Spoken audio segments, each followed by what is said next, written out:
It is one of the most splendid regions of Ukraine and one of the most ancient centers of civilization. A great bulk of stories and legends exists about it and its inhabitants. During the centuries, it was the delicious piece of territory to conquer.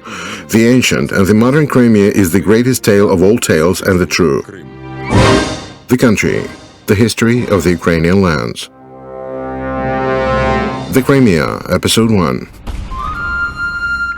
The oldest residents of the Crimea, known thanks to the ancient sources, were the Cimmerians of the 12th century BC. The geographical names of the western part of the Crimea, the Cimmerian Bosporus, or Strait of Kerch, the Cimmerian Walls, and the Cimmerian Wade, confirm their presence in the Crimea. Homer described the Cimmerian land and its residents in his Odyssey. There is a city and a state of Cimmerian people, shrouded with clouds and shadows. The glowing sun never throws light upon their heads in the blue of the skies. At those times the Tavers inhabited the peninsula. According to the father of history, Herodotus' words, the Tavers sacrificed to the Virgin all the people whose ships were wrecked and all the Hellenes captured in the open sea. The historian Polemon wrote, "On imposing a war, the Tavers always destroy the roads in their rear. Having made them impassable, they start to advance. Without an escape route, they have no choice but to win or to die in battle." The Cimmerians were replaced by the Scythian tribes, who moved there in the 7th century BC from Asia. They founded a new state in the steppes of the Black Sea and the Crimea, the Scythia. It stretched from the Don to the Danube. The Scythians were divided into 4 tribes. The herders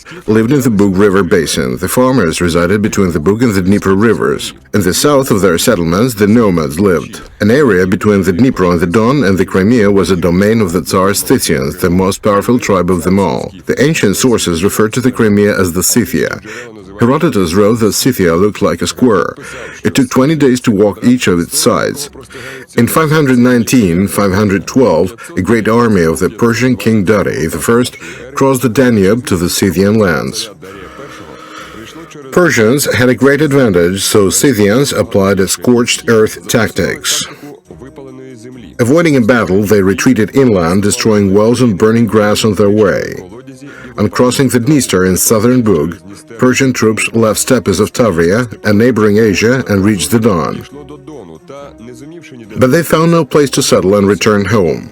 The campaign failed, though Persians fought no single battle. From then on, Scythians are remembered as invincible warriors.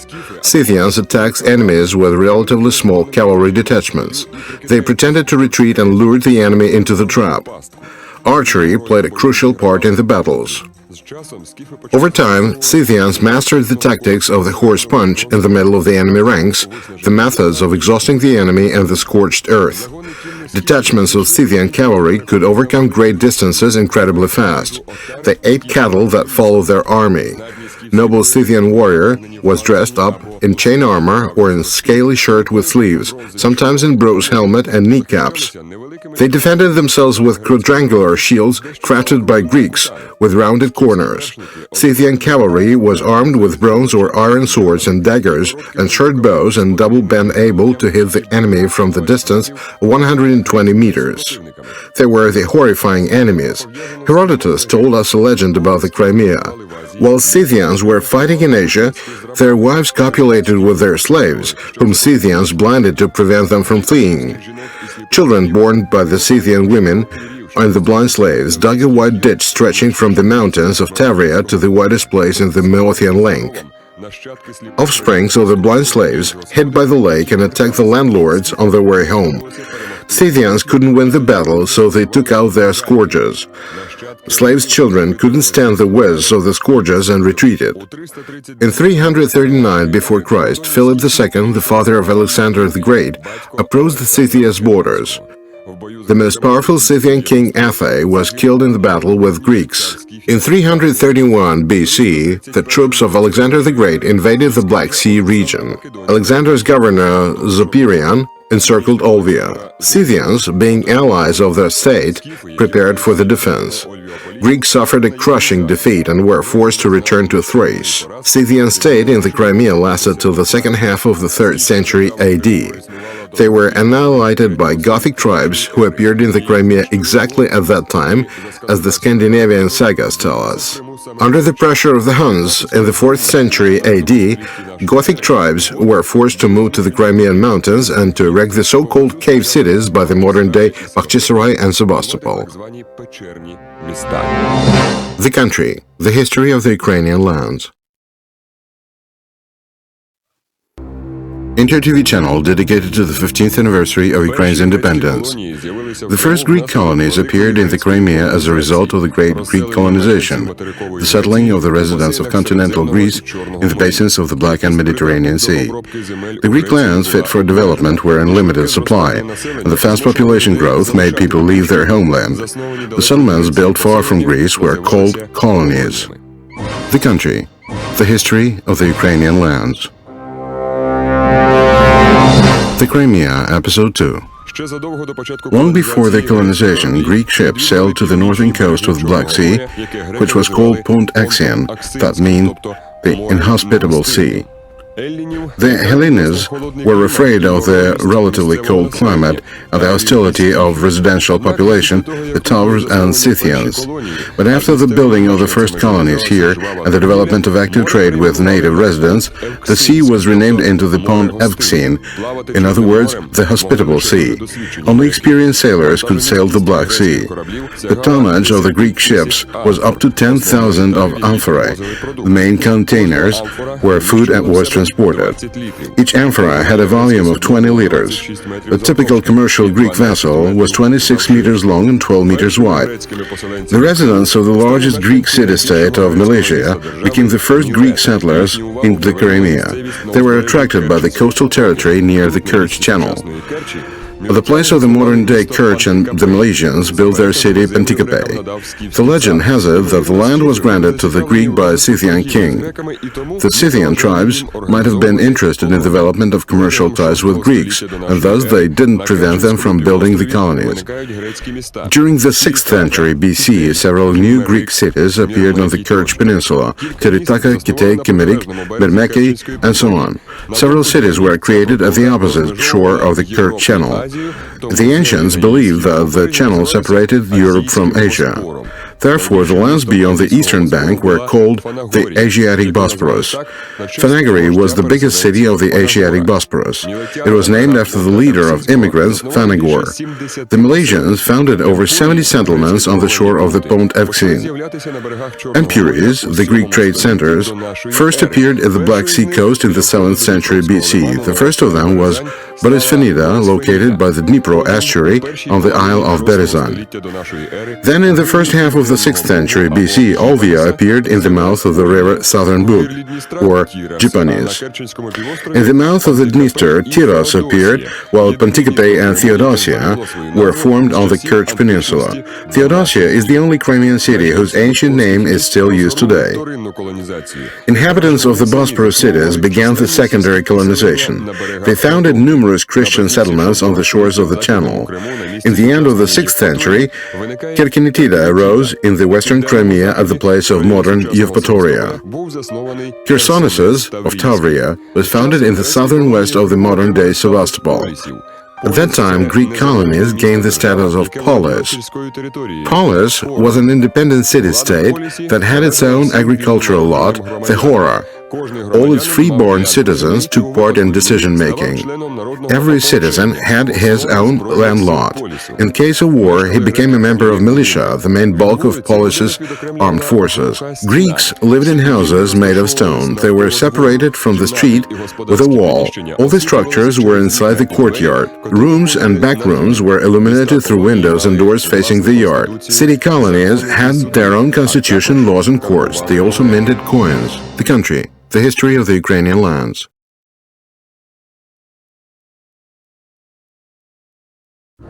Inter-TV channel dedicated to the 15th anniversary of Ukraine's independence. In the first half of the 5th century BC, Penticapay consolidated Greek city colonies located at the both shores of the Bosporus, the Cimmerian, nowadays the Kerch Channel.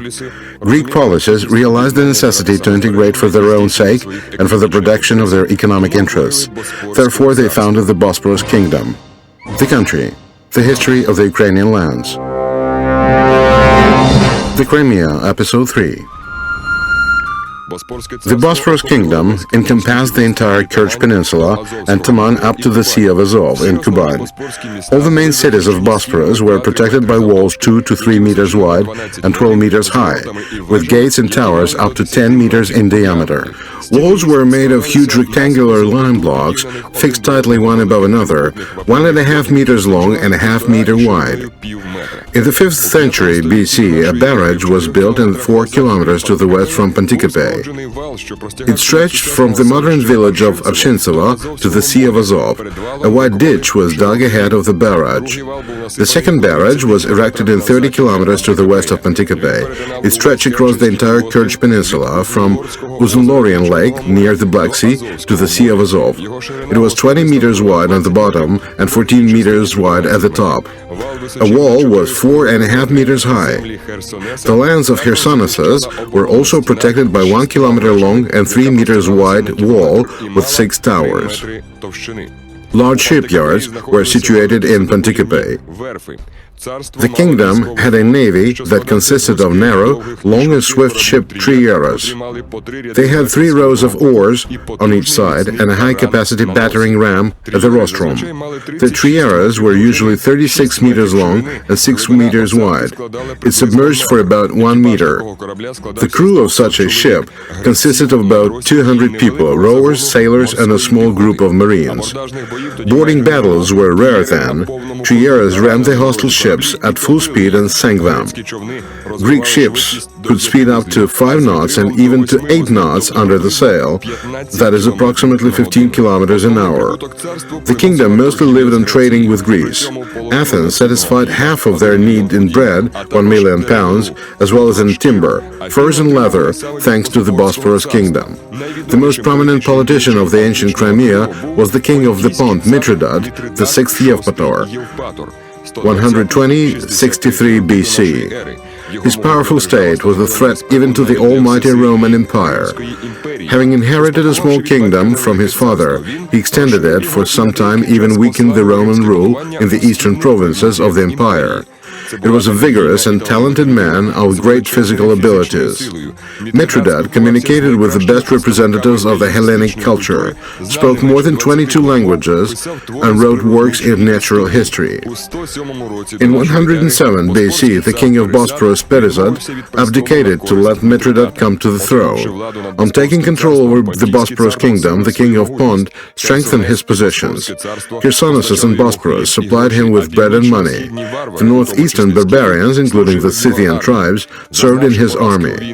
After his defeat in the war with Rome, Mithridat fled to Pantikapay, but the Roman blockade of the Tavrian cities had negative consequences. The king's son Farnak seized his chance and ascended to the longed-for throne.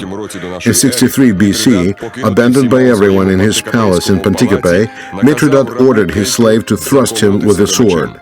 The Mithridat mountain that towers above Kerch was named after him. 15 years after the death of his father, Farnak II became the king of Bosporus. He made a successful campaign of Colchida and Cappadocia. He made up his mind to restore the former kingdom of his father, and in 49 BC he moved to Asia Minor to fight his throne back. Farnak achieved considerable results, but on the 2nd of August in 47 BC, legions of Julius Caesar defeated the troops of Pont King in the Battle of the city of Zila.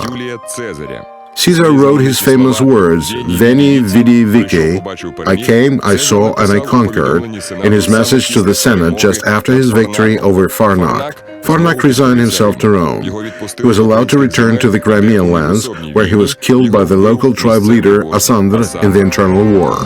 The country, the history of the Ukrainian lands.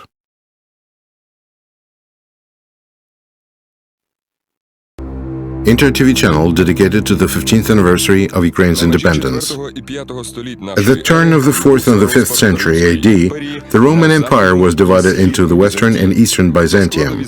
Greek colonies of Tavria became part of Byzantium. Chersonesus was main center of Byzantine power in Tavria. Byzantinians tried to strengthen their influence with the help of Christianity that began to spread there in the 4th century. The country, the history of the Ukrainian lands. The Crimea, Episode 4. In the 9th century, the ancient Rus state became a dominant power in Eastern Europe. Fighting its steppe neighbors, it extended its boundaries and began to threaten the mighty Byzantium. The Varangian Russian princes that ruled in Kiev encroached upon the boundaries of Byzantium and even raided its capital Tsargrad. The Russian state attempted to gain access to the Black Sea and to strengthen its position there. At the beginning of the 9th or even at the end of the 8th century, the Russian retinue took the field to Suroj, now Sudak.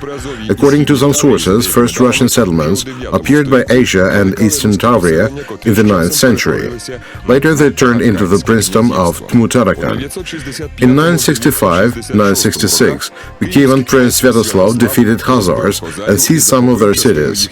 Sarkel became the fortress the White Tower, and Tomatarhu was renamed into Tmutarakan. The Kievan Rus built a new military and commercial outpost on the territory of the former Bosporus kingdom on the Kerch Peninsula, the princedom of Tmutarakan. At the beginning of the 10th century, Prince Vladimir Sviatoslavovich from Kiev entrusted to his sons the reign over different parts of the state.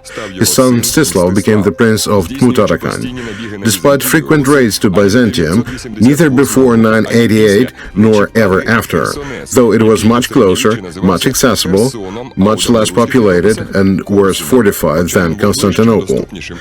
In the Middle Ages, Chersonesus was called Kherson, but in the old Russian annals, it is often called Korsun. Russian princes protected Kherson as an important trade partner, though Kherson was the reason why the Russian princes' campaigns never took Byzantium by surprise. Kherson always warned the emperor of the future attack, and the latter took appropriate measures to avert the danger. The Russian navy, consisting of one-handling ships and small boats made of boards, could only sail along the western coast of the sea and wasted much time on its moves. The ships of Chersonesus were much bigger and more navigable. They had experienced crews and could cross the Black Sea in the fastest way, winning a several days' advantage. So they had plenty of time to alarm the emperor. In 978, a huge rebellion started in Byzantium against Emperor Vasily II. The Byzantium throne had long been in trouble because of the defeat from Bulgarians and dissatisfaction of Georgians and Armenians. Vasily II turned to Kievan Prince Vladimir for help. Vladimir agreed to render military support, but in exchange for some concessions from Byzantium. His former experience taught him that Byzantinians often violated their agreements if the situation changed. In such a case, Rus couldn't enjoy the promised privileges. To prevent from it, Vladimir demanded the emperor to give him his sister, Princess Anna, as his wife. The marriage was to guarantee fulfilling terms of the treaty by Byzantium. Anyway, the Russian prince fulfilled his obligations. In the first half of 988, the 6,000-strong troops of Russian warriors arrived in Constantinople and soon joined the hostilities. The detachment, consisting of the best warriors, secured the emperor's advantage, so the revolt was suppressed.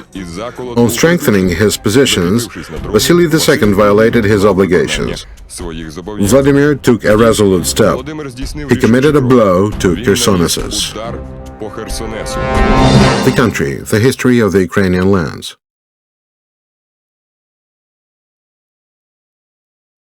Inter-TV channel dedicated to the 15th anniversary of Ukraine's independence. A 6,000-strong detachment sent by Vladimir the Great to Byzantium helped Vasily II strengthen his positions on the throne, but the emperor violated his obligations.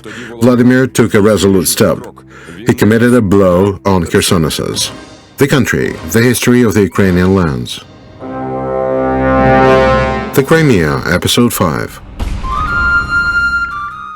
A campaign against the Crimea was not an easy thing to do. Preparations started in Kiev in the fall of 987. They were led by a voivoda, an advisor and relative of the Prince Dobrynya.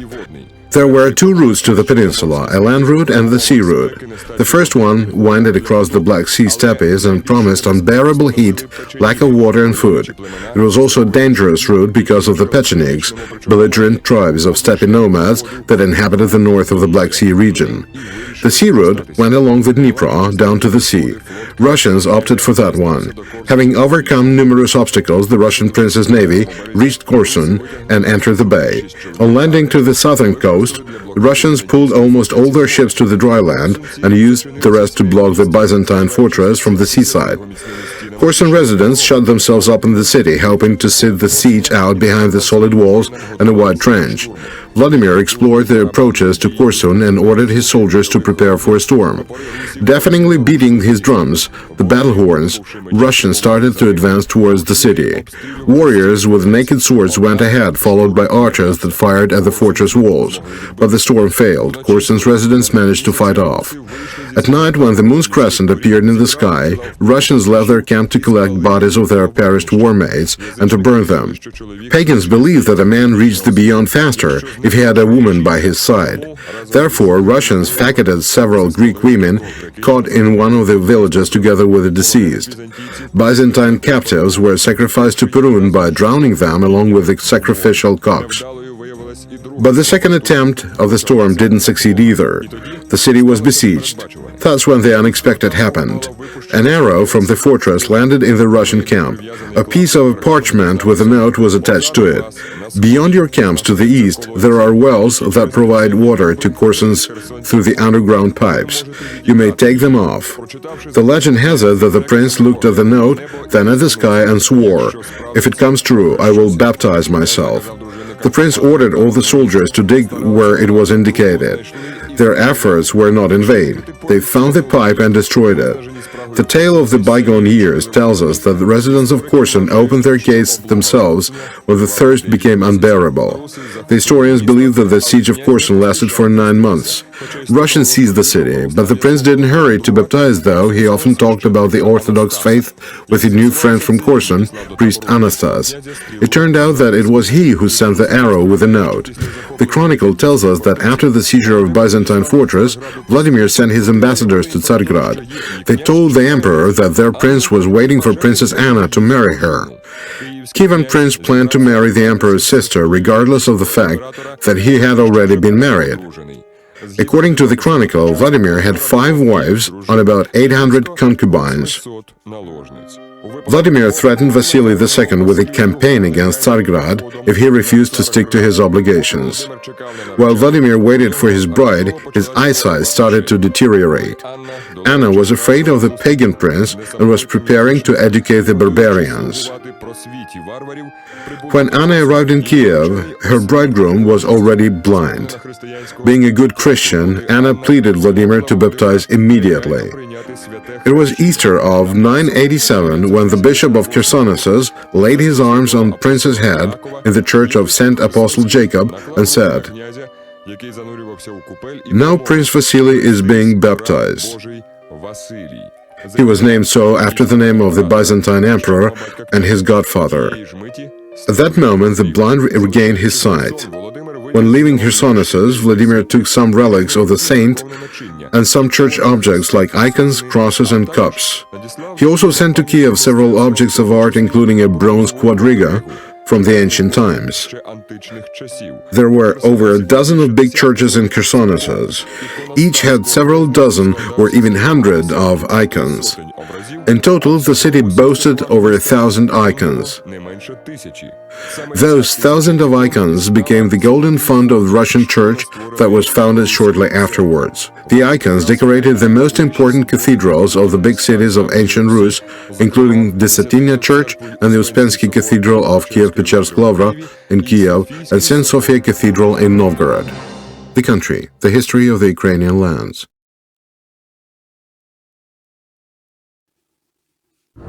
Inter-TV channel dedicated to the 15th anniversary of Ukraine's independence. At the beginning of the 13th century, the Mongol Tatar hordes of two nomadic tribes, Mongols and Tatar, united by Genghis Khan, seized the north of China and Asia with decisive offensives. Pursuing the army of the Asian Khwarezm Kingdom, Genghis Khan warriors reached Transcaucasia. The country. The history of the Ukrainian lands. The Crimea, Episode 6. The first battle of the united troops of the Russians and the Polovets with the frontline units of the Mongol Tatars took place on the 31st of May of 1223 at the Kalka River by the Azov Sea. In the course of the bloody battle, the expedition corps of Genghis Khan's troops that approached the Azov Sea from Transcaucasia and northern Caucasus defeated the Russian princess and the Polovets Khan Katan. Under the lead of Genghis Khan, commanders Jeba and Subadey, the Mongol Tatars seized the city of Sugdeya, now Sudak, in the southern west of the Crimea. Sudak was the first European city to feel the crushing might of the conquerors of universe. However, the events of 1223 were a mere rehearsal for the Mongol Tatars. They settled in the northern Black Sea region only after Genghis Khan's grandson Batey came to the Eastern Europe. In 1237, 7 Mongol Tatars families, the Shirins, Mansurs, Barins, Argins, Kipchaks, Seljuks and Yashlavs, separated from the bulk of the Mongol Tatar troops. They left the Volga and went towards the Crimea. It would be wrong to consider the Crimean Tatars direct descendants of the Mongol invaders. The tribes of Polovets, or Kipchaks, played an important part in the development of the Crimean Tatars people. Before the beginning of the 13th century, the Polovets occupied almost the entire peninsula. It was also influenced by the Turks who attacked the Crimea from Asia Minor, the descendants of the Goths and the Greek population of the Crimea. As a result, 2 main groups of the Crimean Tatars were formed in the Crimea: the Steppe Tatars, northern Crimean Tatars, and the South Coast Tatars. Their language differed a bit. In the 13th and 14th centuries, the Crimea was part of the Tatar Golden Horde. Its Khan appointed his governor in the Crimea, who solved all the military issues, was in charge of court and collected taxes. He headed the feudal lords and even the most noble of them, the Beys. The governor resided in the city of Solkhat, now Stary Krim. The Tatars named the city Crimea. Later the name spread over the entire peninsula. The historians presume that the word Crimea originates from the Tatar word Kirim, a trench. It must have been a trench by the Perekop Isthmus. Diplomatic missions that went to the Egyptian Sultanate to the Golden Horde headquarters always passed Solkhat Crimea. But Solkhat developed and became well known mainly thanks to the goods from the Volga region and the Russian lands, as well as from the Caucasus, Asia, India and China that started pouring in there in the second half of the 13th century. The city was located on the crossing of main trade routes originating deep in Eurasia. It was one of the bases of a grandiose trade and transporting system established by the Mongols on the occupied territories. The market of Solkhat attracted attention of the Genoese settled in Kaffa. Close economic relations of the two cities were based on their unique complementarity. Solkhat needed Kaffa as it was a seaport through which the goods reached the west. The Genoese considered the market of Solkhat an extension of their jetties. At its height, Solkhat Crimea was one of the most important centers of culture. You can still find remnants of mosques erected in the mid-14th century. The most famous of them is the Mosque of the Uzbek, built in 1314. After the invasion of the Golden Horde Han Nogai in the Crimea, a revolt stirred up in one of the settlements. As a result, in 1299 its residents moved to the southern east of the Crimea. By the end of the 14th century, a new district had been founded with the center of Kirkork, Chufut-Kale by the modern-day Bakhchisarai. The Golden Horde yielded to the local nobility and allowed to establish 2 princedoms on the peninsula. The Crimean Tatars sought to found their own state. Feudal wars broke out in the Golden Horde. In 1395, Tamerlane's troops destroyed Solkhat Crimea. An attempt of Han Tokhtamesh to unite the Golden Horde at the threshold of the 15th century failed. At the beginning of the 15th century, Haji Girey, a grandson of Tokhtamesh and a descendant of Genghis Khan, became a governor of the Golden Horde in the Crimea. He spared no efforts to proclaim its independence and to head a separate state. He achieved his goal in 1428. This year is considered the birthday of the Crimean Khanate.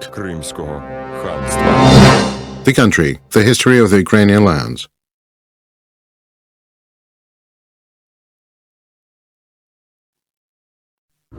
Inter-TV channel dedicated to the 15th anniversary of Ukraine's independence. During the 13th, 15th centuries, two states existed in the Crimea apart from the Crimean Ulus and later the Crimean Khanate. They were the Christian princedom of Feodora and the Genoese colonies.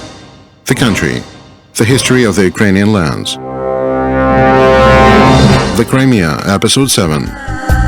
The princedom of Feodora emerged at the end of the 12th century in the southwest of the Crimea. The city of Mangul on the Mangul mountain plateau, located in 20 kilometers away from the modern-day Bakhchisarai, became its capital. In the 7th and 8th centuries it was called Doros, and in the 14th, 15th century it was renamed into Feodora. The princedom lands encompassed a considerable part of the southwest of the Crimea and the coast. They reached Alushta Valley in the east, the mouth of the river Chorna in the west, and the mouth of the river Kacha in the north. The princess opened a port of Kolomita there, now Inkerman. The population of Mangul was predominantly Christian, but there were Catholics, Karayims, and the Jews there too. The Mangup mountain towered over the neighboring valleys, rising up to 250 to 300 meters. In total, it rose 628 meters above the sea level. The plateau was surrounded with sharp cliffs from three sides. They were 20 to 70 meters high. In the north, the mountain was crisscrossed by deep trenches. A well-fortified defense wall with towers was built here. Fortifications were also built on the gorge and on the steep slopes. They resembled the junctions of the defense line. The Mangup fortifications encompassed an area of 90 hectares. They were unmatched in the medieval Tavria. Feodora princes were the descendants of the Armenian prince family of Gavras from the city of Trapezund and were related to the Byzantine emperor of the Komnin house.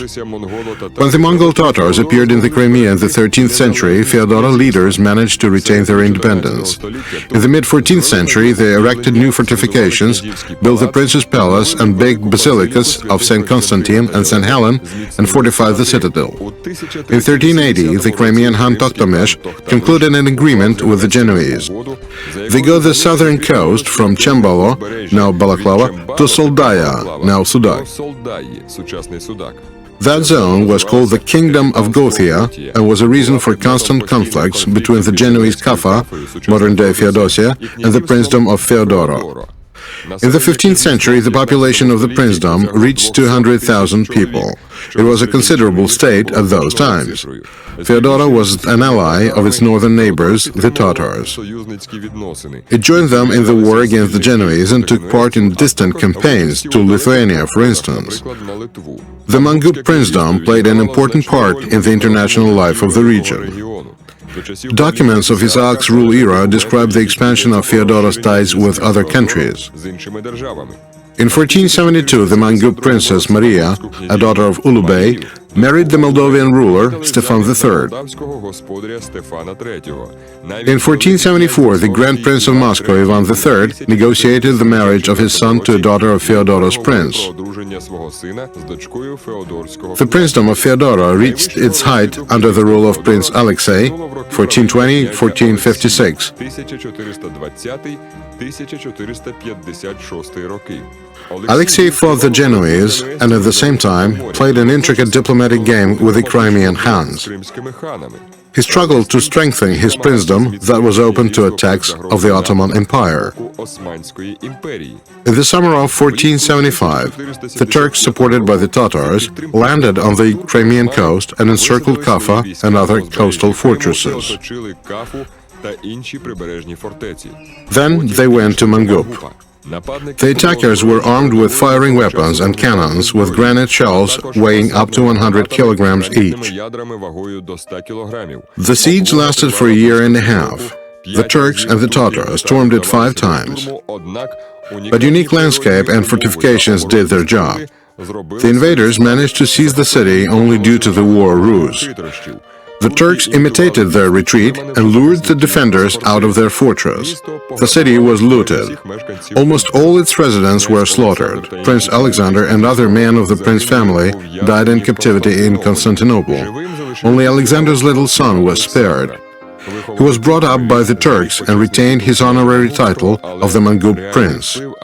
But in truth, neither he nor his descendants had any real influence. The Turkish Kadilik, or district, was founded on the occupied territories of the Princedom of Feodora. It was ruled by Kadi, the judge. The Turks realized the strategic importance of the Mangup and left their garrison in the fortress. They also reconstructed some defense constructions of the front line and citadel, installing several cannons. The Mangup administrative unit existed till the mid-17th century. Shortly before incorporation of the Crimea into Russia in 1783, not numerous Christian population of the land moved to the Azov region. The Karayims must have left Mangup around the same time. The country, the history of the Ukrainian lands. Inter-TV channel dedicated to the 15th anniversary of Ukraine's independence. As a result of the Fourth Crusade of 1020-1204, the Knights seized Constantinople. The country, the history of the Ukrainian lands. The Crimea, Episode 8. After that, the Venetians, who took active part in the crusade, gained access to the Black Sea. In the mid-13th century, they often visited Soldaya, now Sudak, and even settled there. It is well known that the uncle of the famous traveler Marco Polo, Matteo Polo, owned the house in Soldaya. In 1261, the Byzantine Emperor Mikhail Paleolog, supported by the Republic of Genoa, liberated Constantinople from the Crusaders. The Genoese obtained an exclusive right to sail the Black Sea. In the mid-13th century, they defeated the Venetians in the 6 Years' War. That's how the Genoese two-century history in the Crimea began. In the 60s of the 13th century, the Genoese settled in Kaffa, now Feodosia, that became the largest port and trade center of the Black Sea region. In 1357, the Genoese seized Chembalo, now Balaklava, and in 1365, Sugdeya, now Sudak. In the second half of the 14th century, they captured the southern coast of the Crimea, the so-called Kingdom of Gothia. In total, more than 40 Italian colonies existed in the Black Sea region. They mainly lived of trade, including slave trade. Kaffa was the biggest slave market on the Black Sea. Over 1,000 slaves were sold there every year. Resident slave population of Kaffa amounted to 500 people. By the mid-13th century, a great Mongolian empire had been formed. It stretched from the Pacific Ocean coast to the steppes of the Black Sea. Trade caravans from China and Asia reached the Black Sea port without crossing the state border. It promoted commerce. The Genoese played an important part in the organization of the new system of trade ties between the East and the West. In 1308, Kaffa's development was stalled by Khan Tokhta of the Golden Horde. The Genoese managed to escape by the sea, but the city and port were razed to the ground. Only after Han Uzbek, 1312-1342, came to power, the Genoese returned to the coast of Feodosia Bay. By the mid-14th century, Kaffa had become a mighty fortress. In 1344-1347, the Tatar troops encircled the city several times, but failed to seize it. In 1347, troops of Han Janibek stormed Kaffa, but unsuccessfully. Then plague started wiping the Tatars out. Many people died. The Golden Horde catapulted dead bodies of the sick into the city. The Genoese threw them into the sea, but soon the disease gripped Kaffa too. The defenders were forced to flee to Italy and brought plague to Western Europe. In 1380, the Italian warriors participated in the battle between the Russians and the Tatars on the Kulikovo field as a part of the Tatar army of Mamai. After defeat, Mamai fled to Kaffa. The local Tatars killed him and buried with honors. His burial mound is somewhere between Feodosia and Stary Krim and is called Shah Mamai.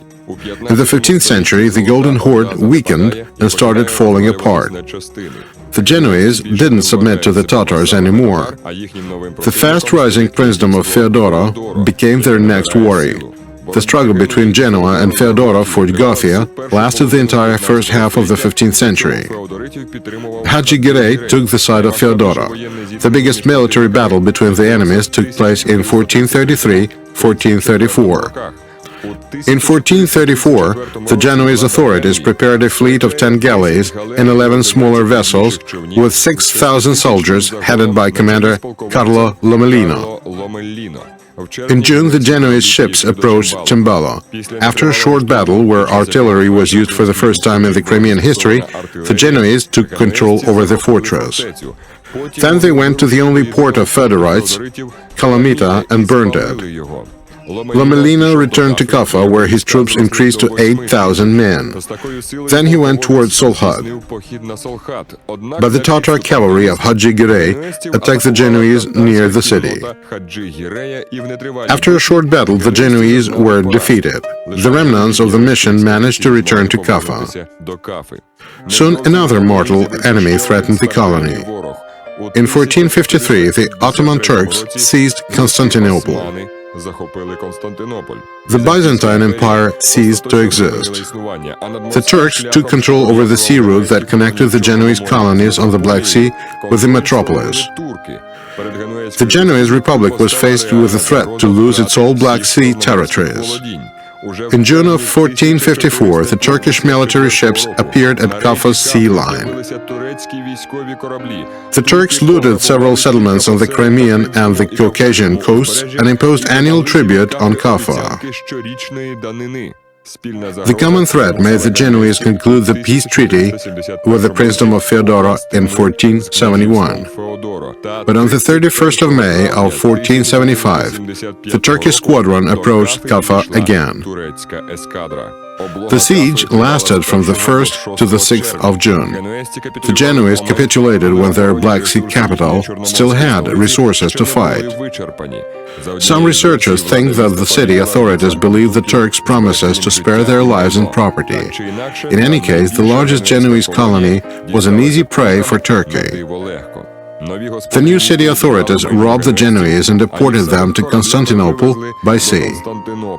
Soldaya resisted more persistently.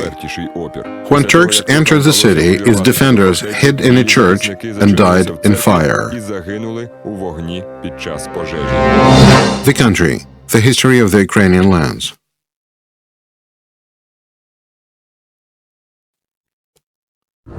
Inter-TV channel dedicated to the 15th anniversary of Ukraine's independence. In the mid-15th century, the Golden Horde, weakened by internal wars, started to fall apart.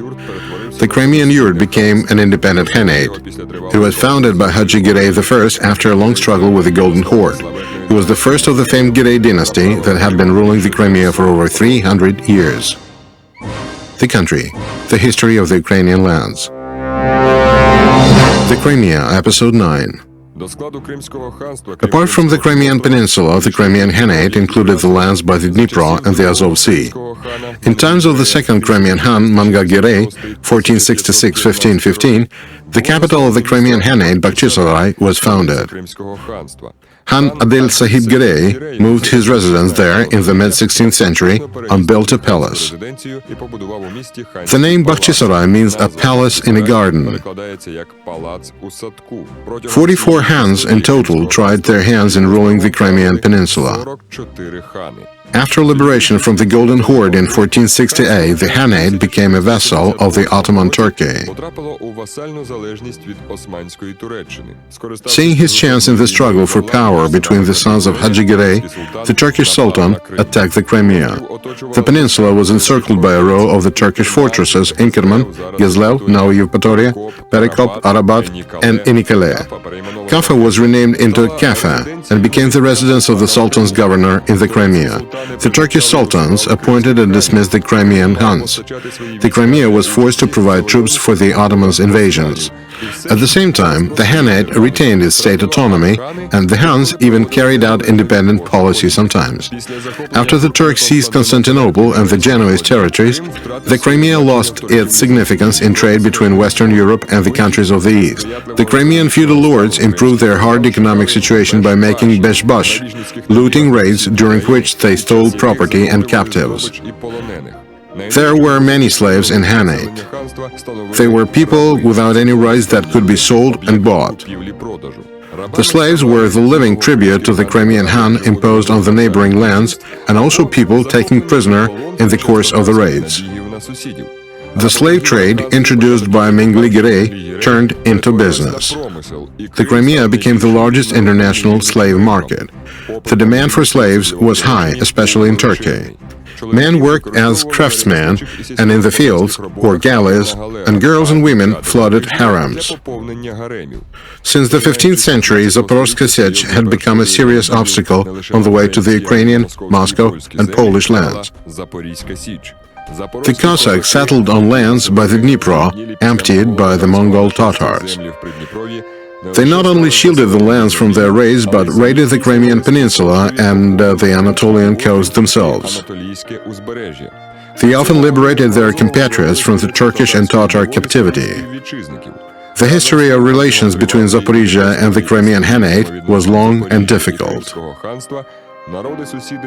Sometimes they were at odds and sometimes at peace. They maintained economic relations, traded, and helped each other. The Crimean Khanate was in its prime in late 16th, early 17th centuries. Culture and arts blossomed. Architecture reached great heights. Beautiful mosques, fountains, and waterways were built. The Crimeans enlisted the service of many European architects, especially from Italy. The city was built up with one-storied buildings. The streets were narrow and winding. At the same time, the Khan's palace and the houses of feudal lords, mosques and hotels were well built, taking into account the tastes of Muslim population. In Stary Krim, Kaffa, Kerch, Gizlevo, many Catholic, Greek, and Armenian churches were opened. In Chifutkale and Gezlevo there were Kanaim canonesses, and in Akhmachad and Gezlevo, Jewish synagogues. Moreover, there was the mosque of Juma Jami in Gezlevo. It was allegedly built by the famous Turkish architect Abi Sinan. The country, the history of the Ukrainian lands.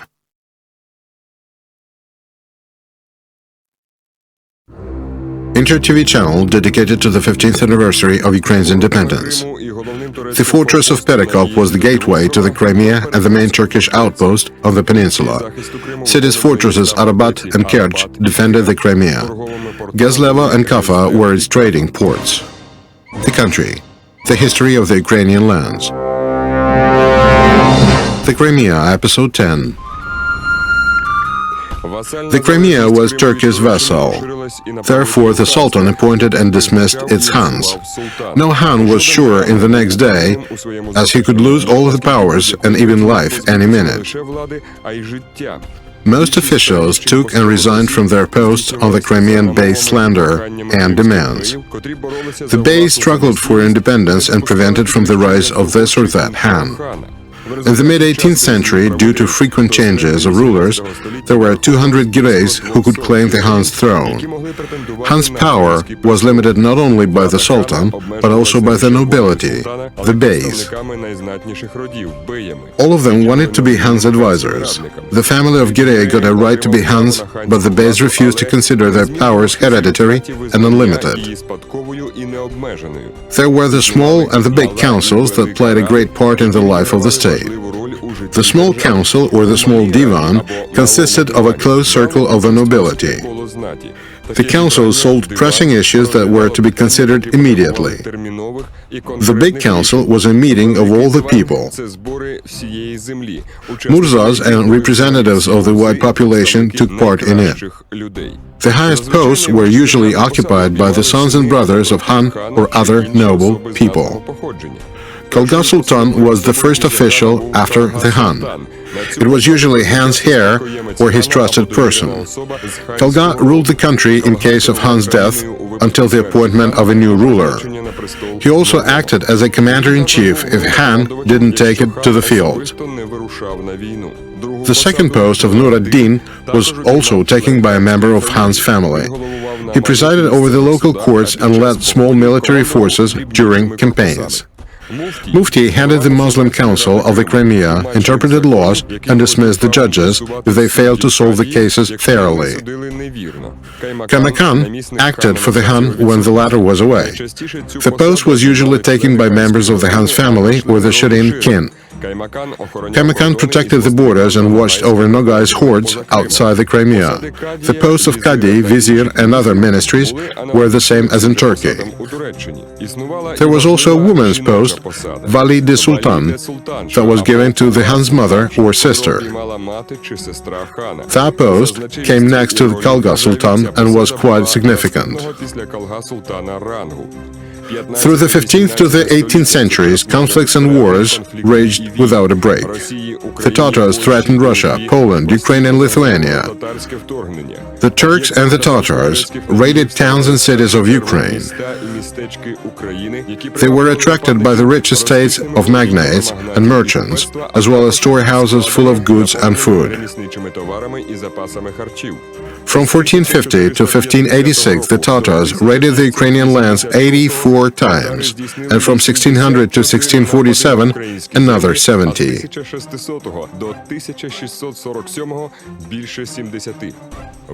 In 1571, the Great Crimean Army, led by Han Davlet-Girey, moved towards Moscow. Tsar Ivan the Terrible and his guards had barely escaped captivity. The Han encamped by Moscow walls and burned the suburbs. In a few hours, fierce fires destroyed the city. The losses were enormous. On their way back, the Tatars looted 30 cities and captured over 60,000 Russians. Apart from military measures such as raids and wars, the Crimean rulers often employed the Golden Horde's policy of imposing tribute on the neighboring lands. In the first half of the 17th century, the Russian state rendered them 1 million rubles. Such money was enough to build 4 cities every year. The military offensives against the Crimea were hindered by its favorable strategic location. The peninsula was separated from the Russians and opposed by a wide strip of empty, hard-to-cross waterless steppes.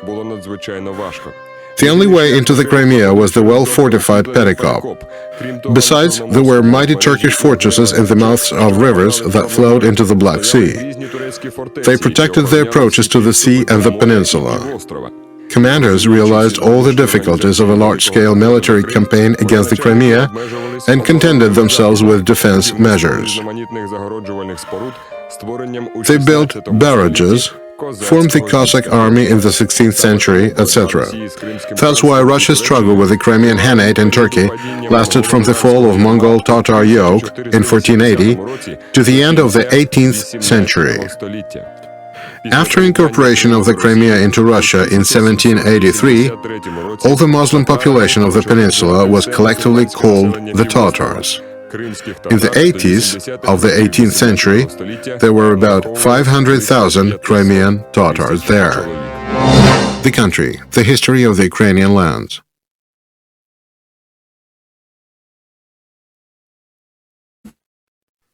Inter-TV channel dedicated to the 15th anniversary of Ukraine's independence. The Crimean Khanate had no regular army. All adult men able to carry arms took part in its campaigns. Tatars got used to the trials of war existence since childhood. They knew how to use weapons, ride and put up with cold, hunger and exhaustion. The country, the history of the Ukrainian lands. The Crimea, Episode 11. The Crimean Han, his son and some Beys took to the field only when they were sure in victory. Intelligence played an important part in Tatars' military operations.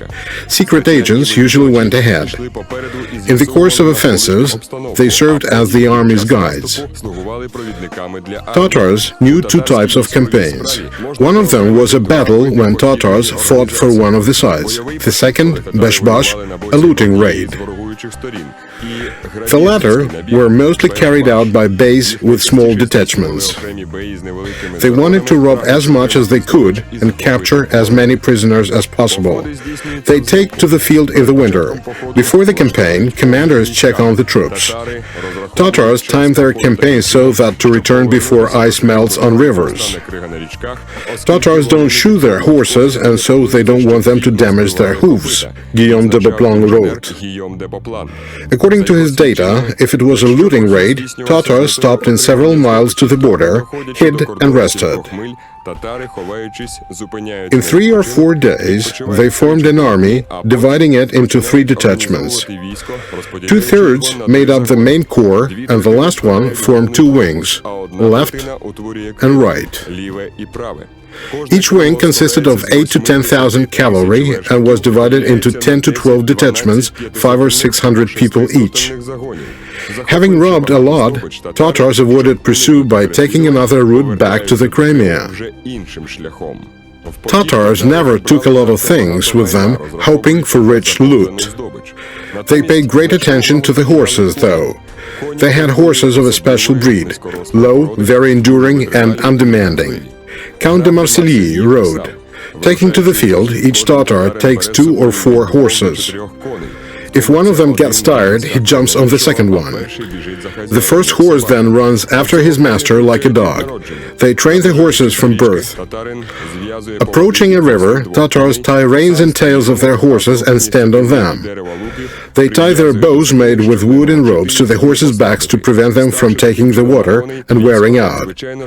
The army crosses the river very fast, standing on their horses' backs.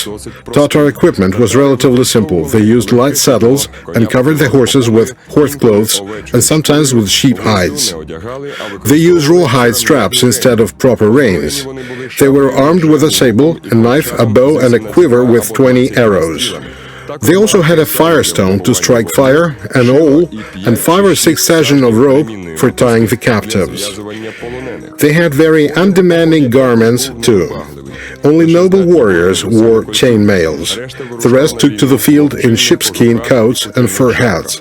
They wore fur to the skin in the winter and fur outwards in the summer and when it rained.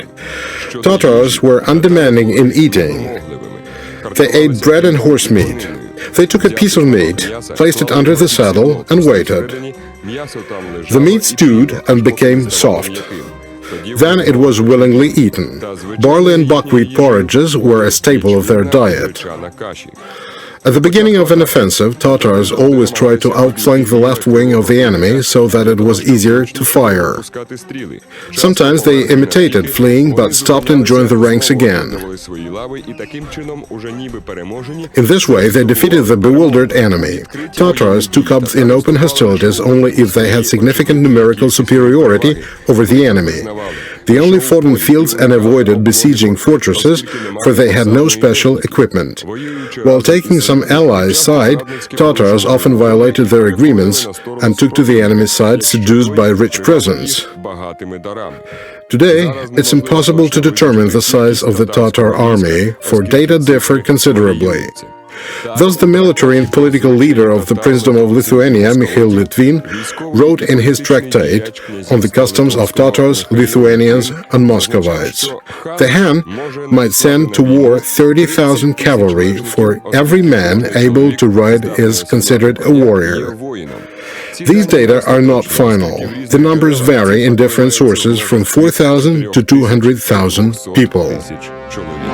The country, the history of the Ukrainian lands.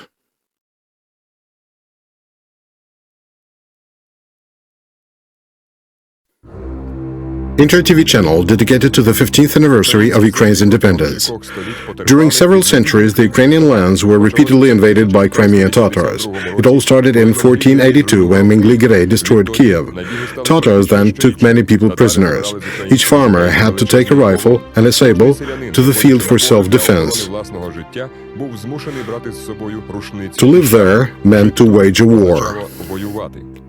The country, the history of the Ukrainian lands.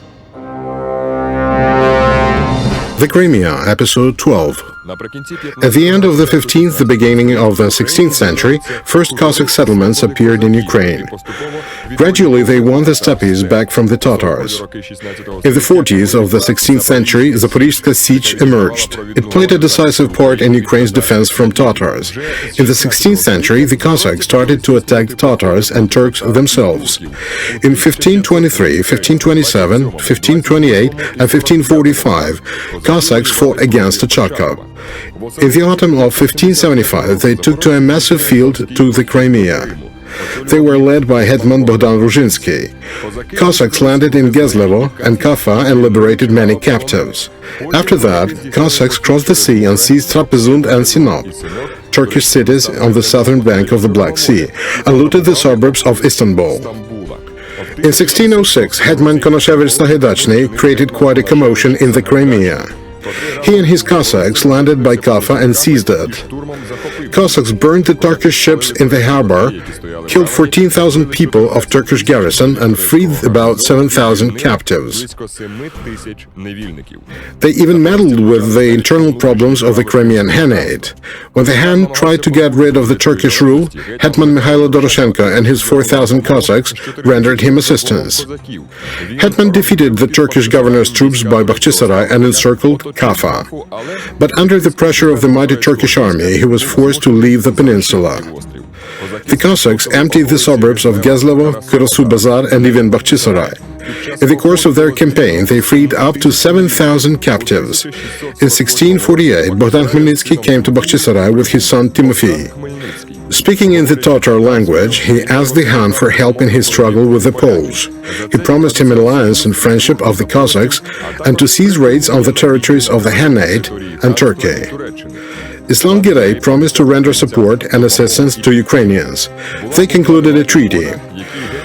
Hetman of Ukraine swore on his sable and left his son as hostage. But Islam Giray didn't want the Ukrainians to defeat Poles.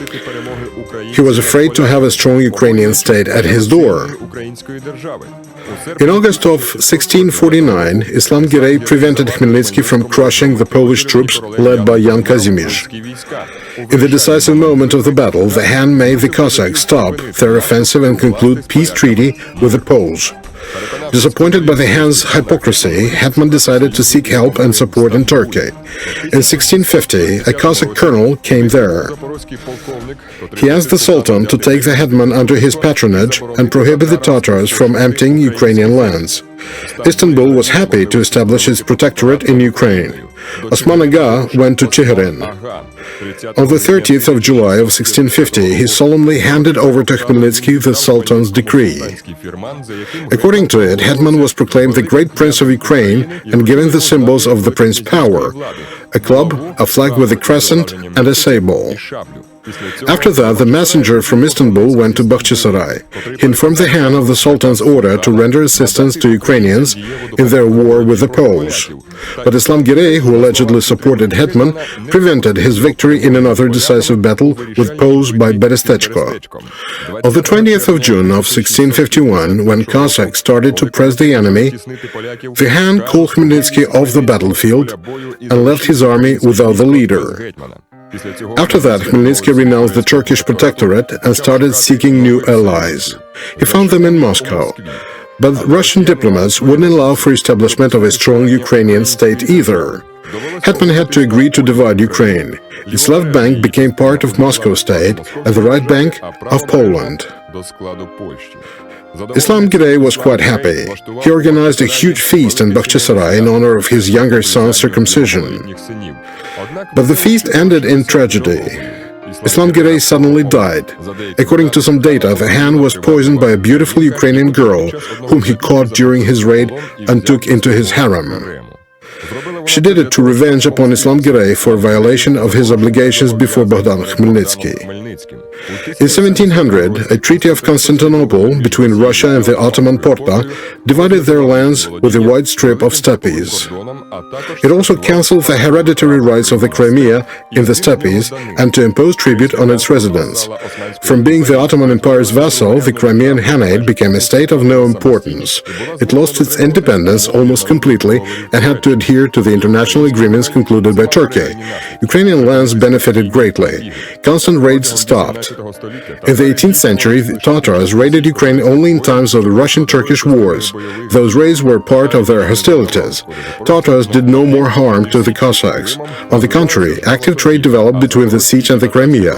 Both the Cossacks and the Tatars extracted salt in the same salty lakes. The country, the history of the Ukrainian lands.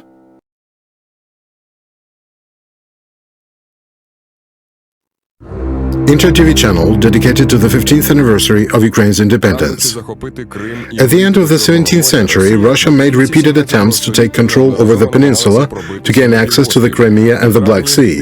In May of 1687, the 50,000-strong Russian army led by Count Vasily Golitsyn approached the river Konsky Vody.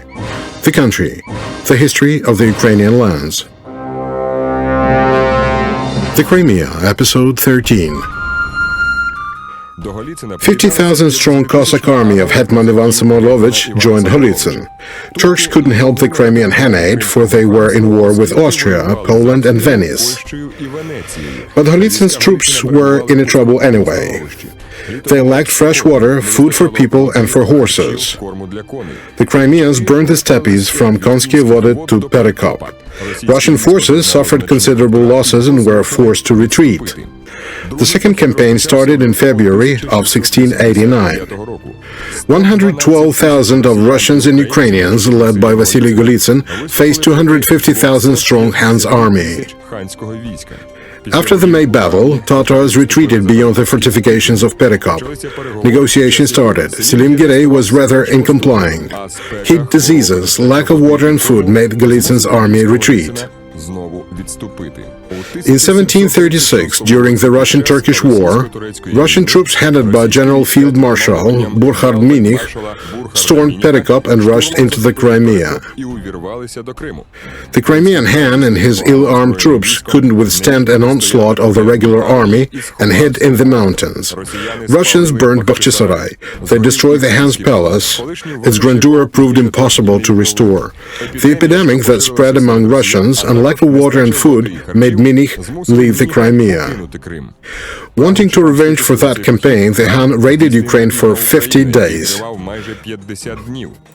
But the next year, a 55,000-strong army of Field Marshal Pyotr Lassy took the field to the Crimea. Han Fetkh Girey took up positions of the Crimean side of Perekop fortifications. Simultaneously, Turks blocked another land route into the Crimea by Arabat. But Lassy came to the peninsula from an unexpected side. He went across the Sivash and proceeded to the Han's rear. On hearing about that, Fetkh Girey left his positions and caught up with the Russians that advanced deeper into the peninsula. On the 12th of July, a battle took place in 29 versts from the Karasu Bazar. The Russian army defeated Tatars and seized Karasu Bazar, Akhmetchet and Bakhchisarai. But soon Russians' food reserves ran out. Hunger started. They were forced to leave the peninsula. In response, Girey raided the Ukrainian lands once more. These campaigns, as well as the next one in 1738, didn't allow Russians to seize the Crimea, but weakened the Khanate. The cities and villages were burned and destroyed. The steppe Crimea emptied. In February of 1739, Girey told Turkish ambassadors in Bakhchisarai that they were to choose peace and not the war with the unknown outcome. In the mid-18th century, Catherine the Great made it her aim to restore Byzantium on Turkish territory, headed by her grandson, Constantine. In 1768, the Second Russian-Turkish War broke out. At the beginning of May of 1771, Russian army led by General Major Fyodor Shcherbatov took the field towards the Crimea. The vessels of the Azov flotilla took a part of it to the rear of Perekop fortifications. On June 9, the Second Army approached them from the north. Selim Girey, with his cavalry, encamped at the Crimean side. Turks didn't help the Crimeans. Count Vasily Dolgorukov decided to storm Perekop at night of the 14th of June. Counts Alexander Prozorovsky's detachments outflanked the Tatars from the left and crossed the Sivash unhindered. On hearing about the Russians in his rear, the Han moved there with his cavalry. But Russians were ready for a fight. Tatars' attack failed and the Han retreated deeper into the peninsula to the Tuzla. In 50 versts from Perekop, the Azov military flotilla landed a party headed by Shcherbatov on the Crimean bank. On the 17th of June, the Second Russian Army started its advance deeper into the peninsula. The central column moved towards the center. The first column seized Gezlevo. The left one, that consisted of the the landing party attacked the Turkish fortresses on the Kerch Peninsula. Dolgorukov encamped at the river Salgir by Akhmechet. He took control over the steppe Crimea and demanded the Han to renounce the Turkish rule and recognize the patronage of the Russian Empress. Selim Girey realized that he couldn't count on the Turkish military assistance and that he wouldn't manage to fight the enemy off with his own forces. Thus he sent his representatives to the Russian camp by Kaffa. The Han said he was ready to renounce the Turkish protectorate and enter into an alliance with Russia. Without waiting for his messenger's return, the Han left the village of Alma for Yalta. There were ships ready for escape there. Selim Girey and his harem went to Istanbul by sea. The new Han and Kalga Sultan told the nobility at the meeting that they were renouncing the Turkish protectorate and moving under Russia's wing.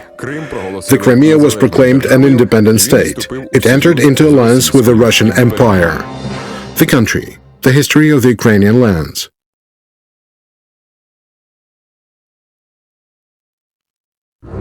Inter TV channel dedicated to the 15th anniversary of Ukraine's independence. The Russian-Turkish War of 1768-1774 ended in Turkey's defeat, though not as crushing as Catherine the Great wanted. The country, the history of the Ukrainian lands. The Crimea, Episode 14. According to Kuchuk-Kemerji Agreement, Russia finally became a sea state. It took Azov, Kerch, Kanikkale, and Kinburn away from Turkey and got the possibility to form the Black Sea Fleet.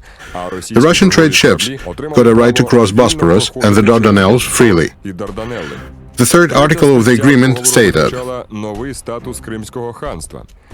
all the Tatar people must be proclaimed free and independent of any power except for autocratic power of their own Han of Genghis family, who is obliged to report to no other state. By the beginning of 1775, the Russian troops had been withdrawn from the Crimea, but they left garrisons in Kerch and Kanikkale. At the beginning of 1775, the Turkish Sultan alluded to his status of a head of the Muslim world and called Sagib Girey to Istanbul. There he deprived the Han of the throne. He granted the symbols of Han's power to Devlet Girey, who supported Turkey. Soon afterwards, he arrived in Bakhchisaray, but Catherine the Great decided to enthrone her trusted person Shagim Girey, relying on her army. First, she helped him strengthen his positions in Kuban, where he was proclaimed the Han. Catherine wanted the troops to enter the peninsula in a way that wouldn't be considered a violation of Kuchuk-Kemerji Treaty. It was declared that the Russian troops would stay in the Hanate temporarily to take back their looted property. They were also to call to account people who robbed messengers sent to the Russian garrisons in Kerch. So the troops stayed in the Crimea since 1774. In November of 1776, without declaring the war, the Russian troops seized Perekop. In March of the next year, Shagim Girey's troops landed in Kanikkale from the Kuban side. In spring of 1777, the Russians, led by Alexander Suvorov, advanced deep into the peninsula. The Tatars didn't resist. So the troops seized the steppes, and Devlet Girey hid in the mountains.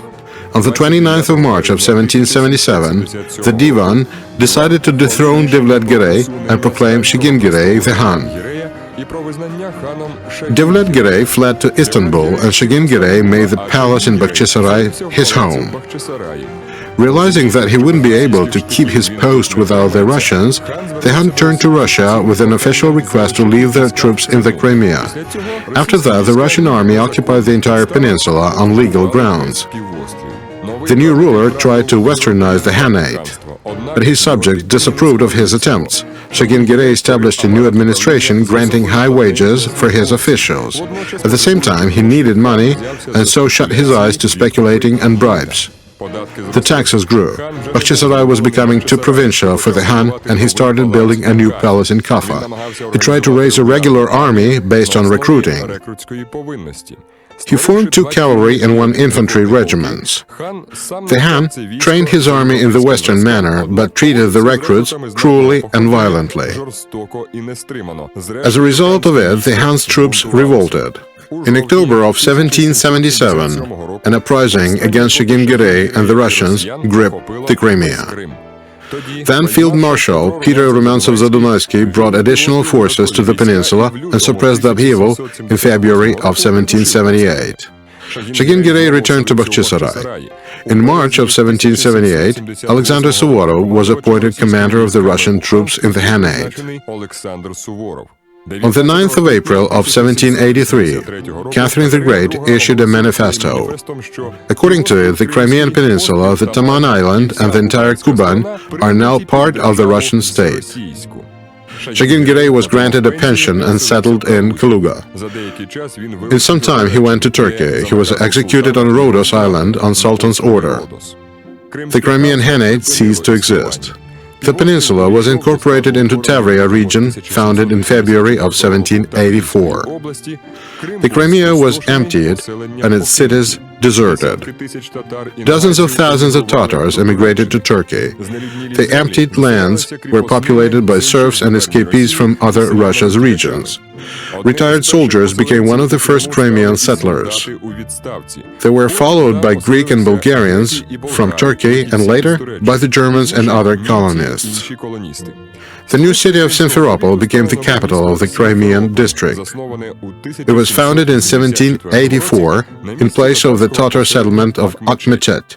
In 1787, Turkey, that dreamed to get the Crimea and other lands back, declared a new Russian-Turkish war. It lasted till 1791 and was ended by the Yassi Peace Treaty of 1792. It confirmed incorporation of the Crimea and Kuban into Russia. The country, the history of the Ukrainian lands.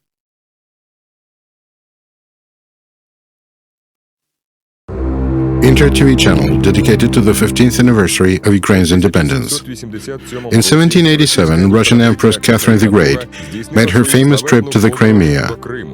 It cost the state 15 million rubles. The Russian language was enriched by the phrase Potemkin's villages.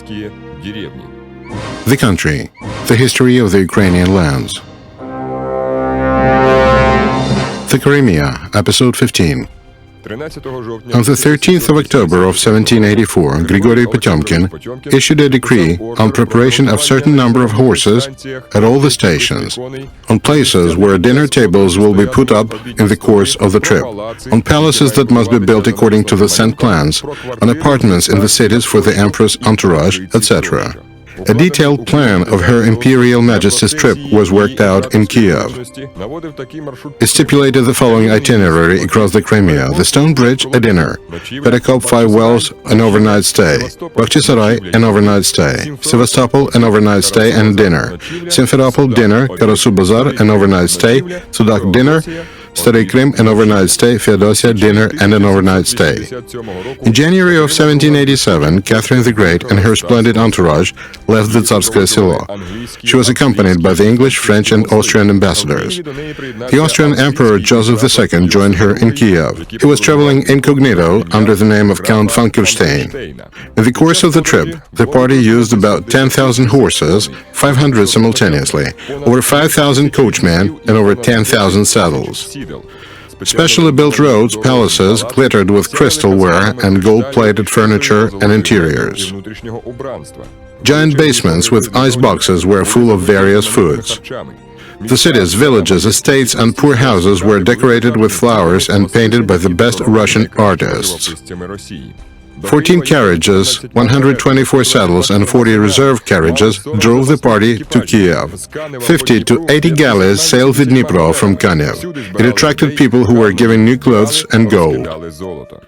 The Empress arrived in the Crimea in May and stayed there for about 10 days. The honorary escort of the Crimean Tatar cavalry accompanied Catherine the Great on her way to the former Khanate capital Bakhchisarai. Then the travelers visited Sevastopol. During the dinner in the specially built palace in Inkerman, the curtain was suddenly lifted. The guests saw the harbor of Sevastopol with 3 ships, 20 frigates, 20 smaller vessels, 3 bombardier ships, and 2 fire ships. That scene made a lasting impression on all the people present. Joseph II called Sevastopol port the best in the world and noted that it could accommodate 150 ships. The emperor was amazed by the city. In a short period of time, it was built up with numerous houses, shops, an arsenal, the admiralty, retrenchments, and hospitals. The Austrian emperor expressed his confidence in Sevastopol's great future. The Empress visited Grigory Potemkin's estate in Baydarskaya Valley. A company of the Amazons under the command of Elena Ivanovna Shidanska, that was formed on a special order, met her by Balaklava. The company consisted of 100 armed riders. They were wives and daughters of the noble Balaklava Greeks. They wore red velvet skirts adorned with gilded galloons and laces, green velvet jackets also adorned with the gilded galloons and white spangled turbans decorated with ostriches' feathers.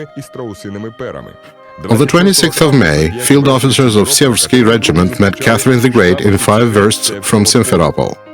The entourage, headed by the Empress, visited the first Christian church of Simferopol, prayed and moved ahead.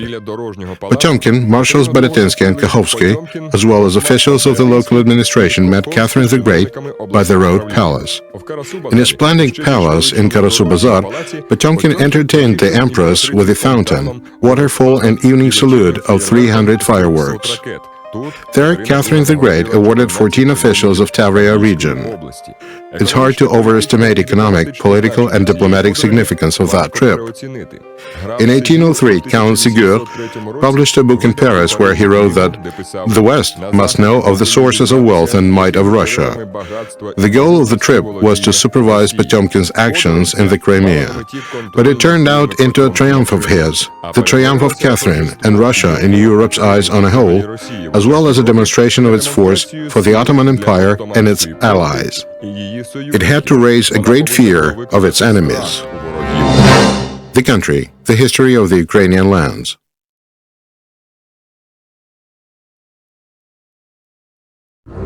Inter-TV channel dedicated to the 15th anniversary of Ukraine's independence.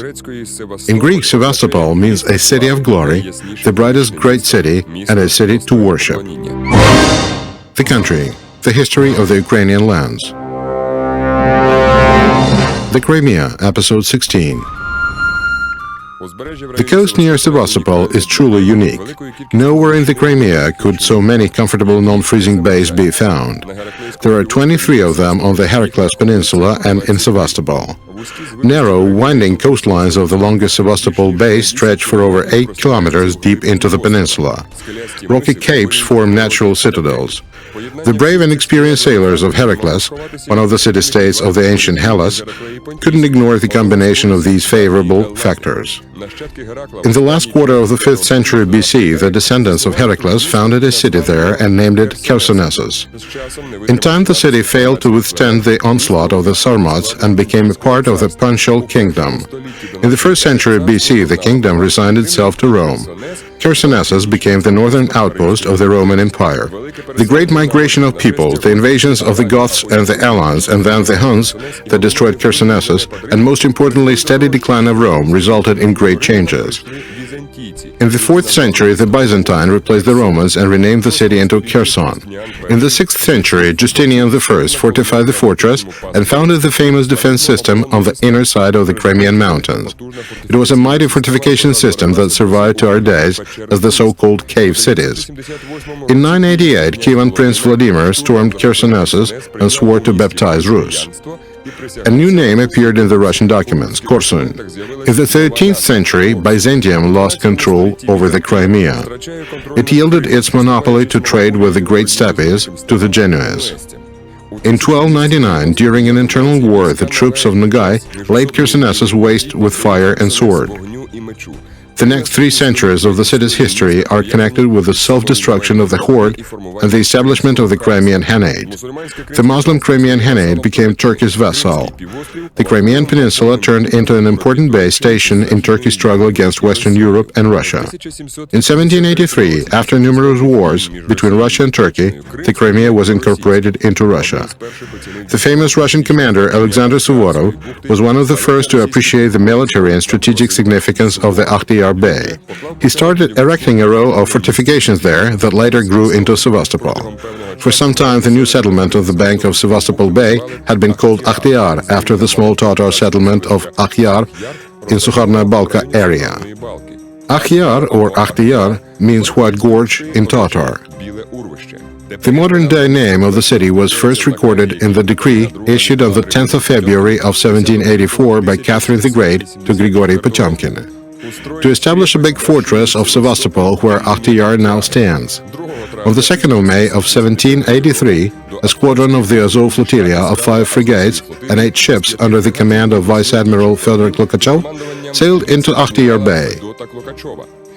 Since then, the Russian forces in the south had been called the Black Sea Fleet. Count Potyomkin Tavrisky paid great attention to the construction of the city and to the Black Sea Fleet. In 1787, he ordered to work out and to realize the plan of Sevastopol, taking into account its military importance. When Catherine the Great visited the city in the same year, Sevastopol was so well developed that it amazed all the guests. The next year, Fyodor Ushakov was appointed the commander of Sevastopol Squadron. He continued the city's build-up. Dozens of houses were erected, wells dug out, and roads built. Agricultural development of the Gerakleysky Peninsula started. In 1797, Emperor Pavel I renamed Sevastopol into Akhtiyar. Only on the 29th of May of 1826, the Senate issued the following decree. Emperor Nikolai I orders not to call the city Akhtiyar anymore, but to call it Sevastopol. The city was developing unevenly. After its bursting beginnings in the 18th century, it was in decline till the 30th of the 19th century. Its development depended on allocations for the fleet. Those amounts were determined by foreign policy reasons. The personality of the fleet commander and his ability to persuade the Tsar to allocate money for this main base also played an important part. The era of Sevastopol's rapid development was connected with the name of the famous Russian naval commander and navigator Mikhail Lazarev. In 1832, he was appointed the commander of the headquarters of the Black Sea Fleet. In 2 years, he became the commander of the fleet and all the ports, as well as the military governor of Sevastopol and Nikolaev. He built a new admiralty and planned and carried out the project of the Central City District's reconstruction. In 1840, the general plan of Sevastopol was approved. On the 13th of September of 1854, the joint forces of England, France and Turkey landed to the north of Sevastopol and advanced towards the city. The 25th of September is considered the start of the first 340-day siege of Sevastopol. The country, the history of the Ukrainian lands.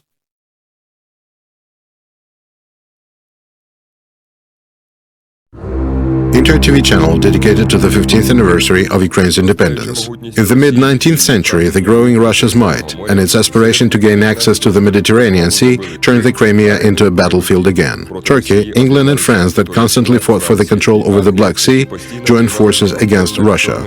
Sevastopol became the center of the hostilities. The country, the history of the Ukrainian lands. The Crimea, Episode 17. On the 1st of September of 1854, the joint fleet of England and France, consisting of 89 military and 300 transporting vessels, approached the Crimea Peninsula not far from Yevpatoria. On the 12th of September, the Anglo-French army, that amounted to 62,000 people, armed with 130 cannons, landed in the Crimea by Yevpatoria-Saki line and advanced towards Sevastopol. The first fight flared up in the city suburbs by the river Alma on the 8th of September. The Russian army, consisting of 30,000 men and armed with 96 cannons, fought bravely, but was defeated and retreated. The enemy moved towards Sevastopol, outflanked it from the west, and took up the best bays. The Englishmen seized Balaklava Bay and the French Kamishova Bay. The 60,000-strong army of the Allies besieged the city. The siege lasted for 349 days, from the 13th of September of 1854 to 27th of August of 1855.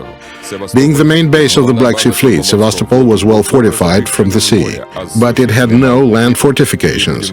Their construction began only in September of 1854. Soldiers and sailors worked there together with civilians. Women worked equally with men. One of the batteries was erected solely by women and was called the Maidens. Admirals Vladimir Kornilov, Pavel Nahimov, and Vladimir Istomin led the defense of Sevastopol. All the three of them perished there. The Anglo-French steamships blocked the city from the sea. To block the enemy's way into the harbor, the Military Council of the Black Sea Fleet decided on the 11th of September of 1854 to sink 7 old steamships between Konstantinovska and Alexandrovska batteries.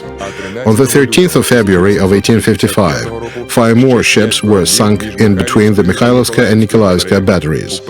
In the first days of the battle, the city's garrison barely numbered 17,000 people. At the beginning of October, troops under the command of General Alexander Menshikov entered the city, and the number of its defenders rose to 35,000.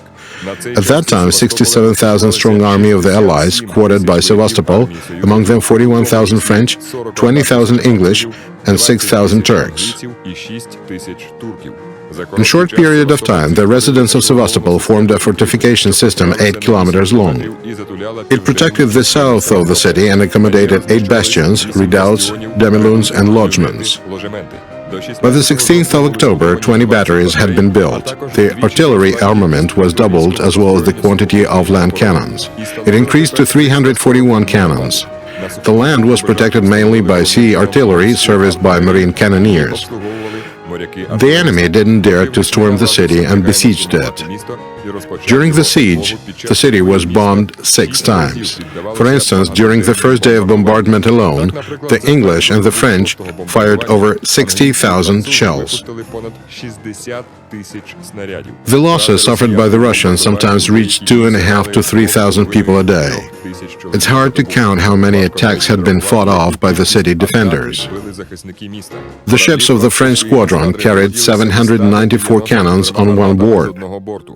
They were set against 84 Russian cannons set atop 2 batteries in the south of Sevastopol Bay. The English squadron fired from 546 cannons. As few as 31 cannons were set against them.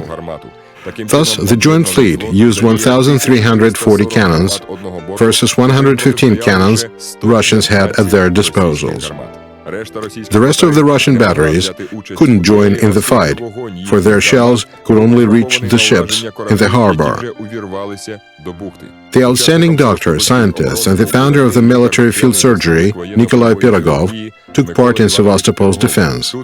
He was the first in the medical practice to use a plaster cast for treating limb wounds and ether vapor for anesthetization. Bloody battles broke out for the key defense position, the Malachov Mound. On the 27th of August, 1855, the French army seized it.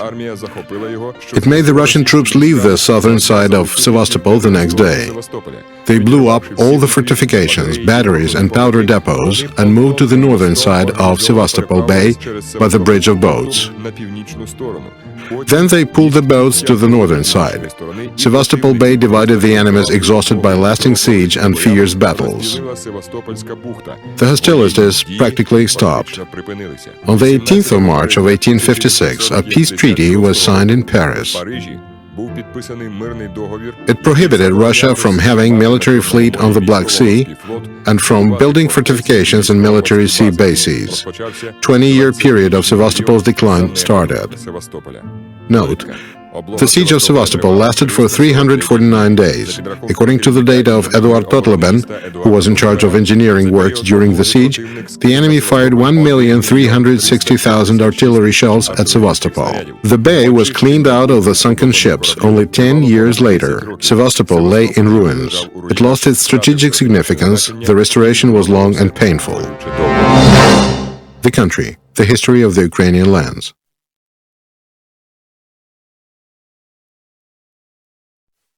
Inter-TV channel dedicated to the 15th anniversary of Ukraine's independence. As a result of armed conflicts in January 1918, the Soviet rule was proclaimed in the Crimea. But by May, the peninsula had been already occupied by German troops. They were replaced by forces of France, England, and Greece. The country, the history of the Ukrainian lands. The Crimea, Episode 18. Fights for local powers turned into the struggle between the Red and the White armies. The authorities changed constantly.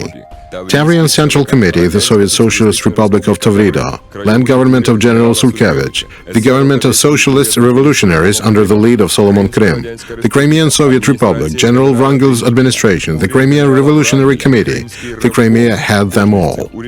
All of them lasted no more than several months or even weeks. The Crimean Peninsula passed from hands to hands. Every time terror flared up with new might. It wasn't called the All Russia Cemetery for nothing. In April of 1919, the Bolsheviks' Red Army occupied the entire Crimea, except for the Kerch Peninsula, where General Denikin ruled. On the 6th of May, the Crimean Soviet Socialist Republic was proclaimed. But in summer of the same year, the Bolsheviks were driven out of Crimea.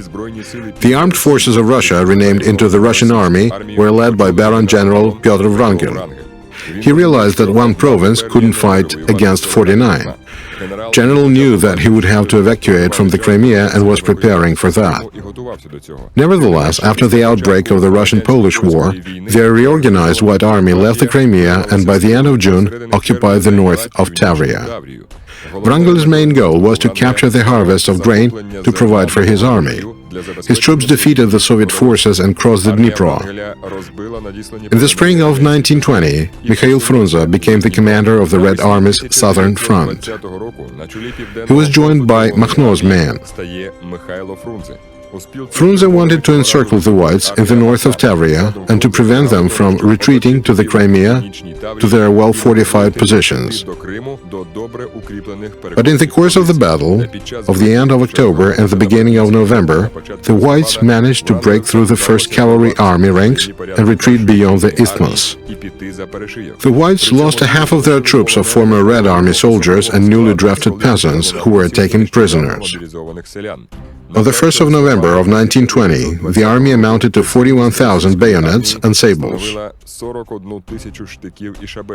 It had 200 cannons, 20 armored cars, 3 tanks, and 5 armored trains. The troops of the southern front of the Red Army had 158,039 bayonets and 39,700 sables. They were armed with 3,059 machine guns, 550 cannons, 57 armored cars, 23 armored trains, and 84 planes. The final plan, approved by Frunze 2 days before the operation, stipulated the main strike at the Pedakop fortifications without flanking of the Sivash and the Lithuanian peninsula. An additional blow was to be staged in the line of Chongar and Arabat Spit. Then the Reds had to separate the troops of the Whites and defeat them, preventing them from emigration. At night of the 8th of October, they started to move across the Sivash. It was unusually freezing, 15 degrees below Celsius. Both sides suffered from it. In the morning, a part of the Whites moved to the Lithuanian peninsula from their main base. After 4-hour artillery preparations that failed to bring the expected success, the assault of Pedakop started. No side spared its men. Total losses of the Reds by Pedakop amounted to 10,000 killed and wounded. At night of the 9th of November, Vasily Blucher's division seized the Turkish rampart, the main Pedakop's fortification. On the 11th of November, Chongar was seized. That day was a turning point in the struggle. On the 13th of November, the 2nd Cavalry Army units of Philip Mironov entered Simferopol. Wrangel's people were in full retreat. They avoided the enemy, so it failed to disrupt their evacuation. On the 11th of November, they started boarding the ships. Everything that could sail was taken. In the morning of the 14th of November, the commander-in-chief, Baron Wrangel, circled the ships around his boat and delivered a speech in front of the cadets. "We are leaving for foreign lands, but we are not leaving the motherland with a hand outstretched. We are leaving it with heads raised high, for we have fulfilled our duty till the end." Wrangel went to Yalta, Feodosia and Kerch to supervise the evacuation personally. At about 4 o'clock, the last vessel, Russia, left Kerch. The Reds managed to arrive in Sevastopol and other cities only in a day after Wrangel's ships sailed off. 126 vessels carried 145,693 people, not counting the crews. Except for the Paris torpedo boat, the Alive, all the ships arrived in Constantinople safely. They evacuated 15,000 Cossacks, 20,000 officers, 4,000 or 5,000 soldiers of the regular army, over 30,000 officers and officials of the rear units, 10,000 cadets, and up to 60,000 civilians, mostly the families of the officers and officials. During the hostilities that lasted from the 28th of October to the 16th of November, the troops of the Southern Front took 52,000 soldiers and officers prisoners. Thousands of officers and civilians were executed in times of the Red Terror that started in the Crimea soon afterwards. In the fall of 1929, the Crimean Autonomous Soviet Socialist Republic was founded and incorporated into the Russian Federation. The country, the history of the Ukrainian lands.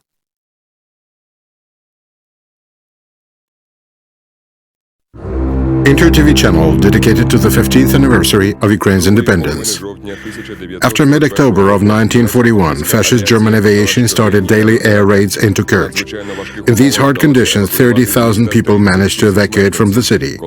Kerch was liberated in a month and a half after its occupation in December of the same year.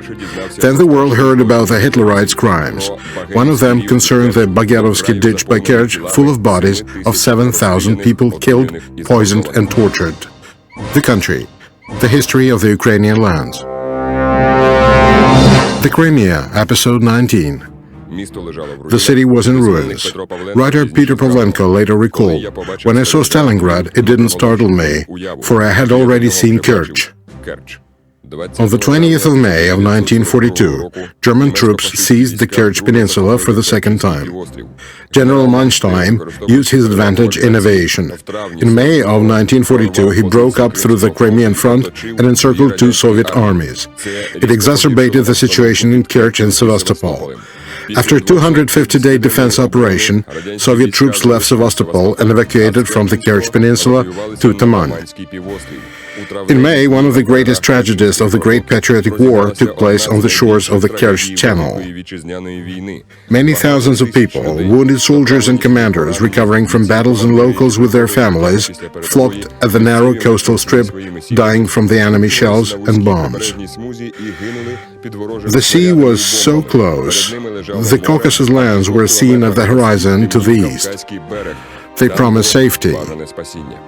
The people used everything that could float. They made ferries out of barrels and planks, inflated tires, swam holding two logs, made floats and stuffed waterproof capes with straw. But there is quite a strong current in the Kerch Channel. The ferries bumped against each other. Small isles hindered the move. The people rocked in the waves, becoming an easy prey for German cannons and planes. Many people drifted into the open sea. They were sinking and dying under the fire. But nevertheless, new and new swimmers jumped into the waters. German planes flew above their heads and fired at them from the machine guns. According to some data, losses suffered by Soviet troops in the course of evacuation amounted to 176,000 people. Only 150,000 people reached the opposite shore. Germans lost about 8,000 men. Part of commanders and soldiers who shielded Soviet troops during their crossing to the Taman Peninsula moved to Ajimushkai catacombs. They were transformed into an underground fortress. An intricate, many-floored network of wide tunnels and narrow side corridors in the stone above which the village of Ajimushkai stood stretched for many kilometers. It's still unknown how many people gathered in its galleries. The numbers differ from 15 to 30,000 people. Residents of Kerch, women, children and the elderly also hid there from the bombing raids. They lived there and fought there for 170 days without a glimpse of a daylight, with almost no water and food. There were times when the daily ration was just one spoon. Defenders formed a special unit that sucked water from the wet sandstone and then spit it into the pots for the children and wounded for them to drink. It was an unbearable job. The people stood with their heads up for hours and fought the temptation to swallow the water. They also swallowed small bits of sandstone. It got to the lungs and caused lasting and painful cough, and sometimes even a serious lung disease. Hitlerites blew the entrances up and released poisonous gases. During the gas attack on the 25th of May of 1942, 10,000 people died. The corridors were stuffed up with bodies of children, women, elderly, and the soldiers.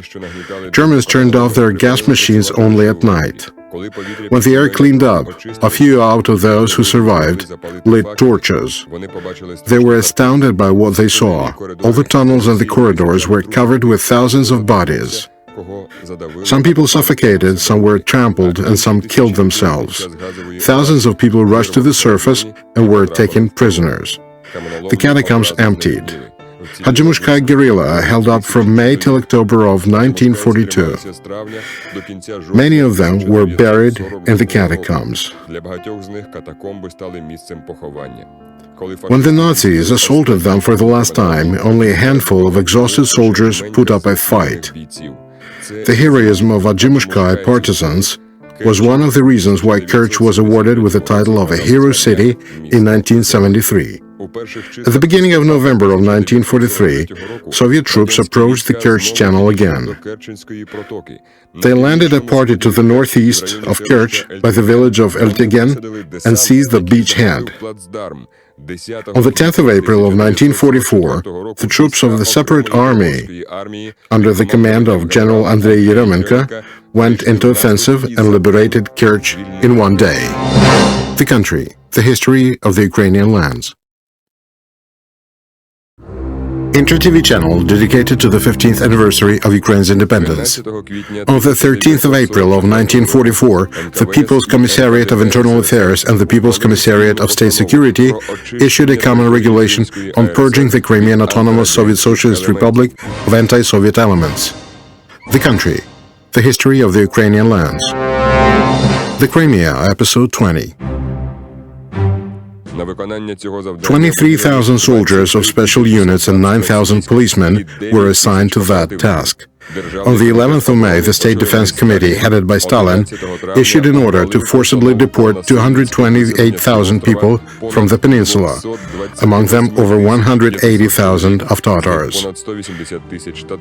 There were also Armenians, Greeks and Bulgarians among the deported.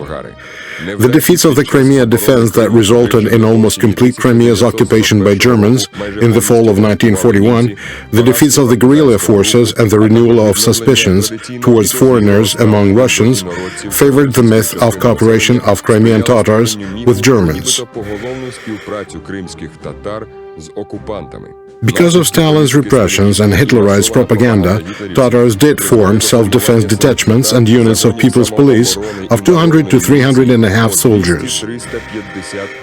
They took part in punitive operations against partisans, executions of civilians, looting raids and battles against the Red Army. According to modern-day data, those formations amounted to 20,000 volunteers consisting of Tatars, as well as the people of different nationalities. At the same time, however, Tatars made up to 16% of Crimean partisans. According to the Soviet underground headquarters, the majority of Tatars treated partisans loyally. They helped them and hid the wounded and those being pursued. The elders condemned those serving for Hitler Effendi. In many cities, Germans executed Tatars by dozens for the assistance rendered to partisans. During the war years, over 40,000 of Crimean Tatars enrolled the Red Army. 7 of them became heroes of the Soviet Union. The ace pilot Sultan Ahmed Khan, who brought 3 dozen German aircraft down, became the hero twice. In spring of 1944, the command started to purge the Crimea of the so-called anti-Soviet elements. On the 10th of April, Beria reported to Stalin. Taking into account the treacherous actions of Crimean Tatars against the Soviet people and presuming the undesirability of further residence of Crimean Tatars at the borders of the USSR, we submit the draft decision to deport all the Tatars from the Crimean territories for your consideration. We believe it expedient to settle Crimean Tatars in regions of Uzbek Soviet Socialist Republic for use in agriculture, in industry, and in construction works. In April and then in May, 2 censuses of Crimean Tatars were carried out. On the 10th of May, unsuspicious residents of many mountain settlements were sent to repair roads. They worked there for a week. On the 18th of May, those roads took them away from their native lands. In early morning of the 18th of May of 1944, a deportation operation started. It was completed on the 20th of May by 4 o'clock. The people were given 2 hours to pack their belongings. Each family was allowed to take no more than 200 kilos of luggage. 67 echelons were packed with people and sent to the east, to Asia and the Urals. The Vice Commissar of Internal Affairs of the USSR, Ivan Serov, and the Commissar of Internal Affairs of Uzbek Republic, Amayak Kabulov, were in charge of the operation. Commissar of Internal Affairs of the USSR, Lavrenti Beria, supervised it. Commissars forgot to deport the residents of a distant fishermen settlement at Arabat Spit of the Crimean Peninsula. They only recalled about it in some time when the leadership had already gotten the telegram informing them of the successful operation. So without much thinking, they flocked all the residents onto a barge and sank it in the open sea. According to the PCIA's data, 191,000 Tatars were deported from the Crimea, 47,000 families. After the war, demobilized Tatars, as well as Crimean Tatars from other republics, were also deported. According to the National Movement's data, over 238,500 people were deported in total. Among them, women and children made up 205,900 people, that is 86.4%. Tatars were deported along with Italians who lived in the Crimea since the Middle Ages, Romanians and Germans. Official data state that over 45,000 of the deported died in the first year after their deportation, almost every 5th. Only in September of 1967, the Presidium of the Supreme Council of the USSR issued an order on Tatars from the Crimean region. Tatars were not considered traitors anymore. They were allowed to live on the peninsula, but no real steps were taken to facilitate their return. On the contrary, the authorities spared no efforts to hinder this process. A real political rehabilitation of Tatars started with the declaration of the Supreme Council of the USSR, dated 14th of November of 1989. It acknowledged lawlessness of repressions against the people that had been forcibly deported. On the 29th of January of 1990, the State Commission on the Crimean Tatars problems was founded in the USSR. The Soviet Ukraine took the issue of their repatriation seriously for the first time.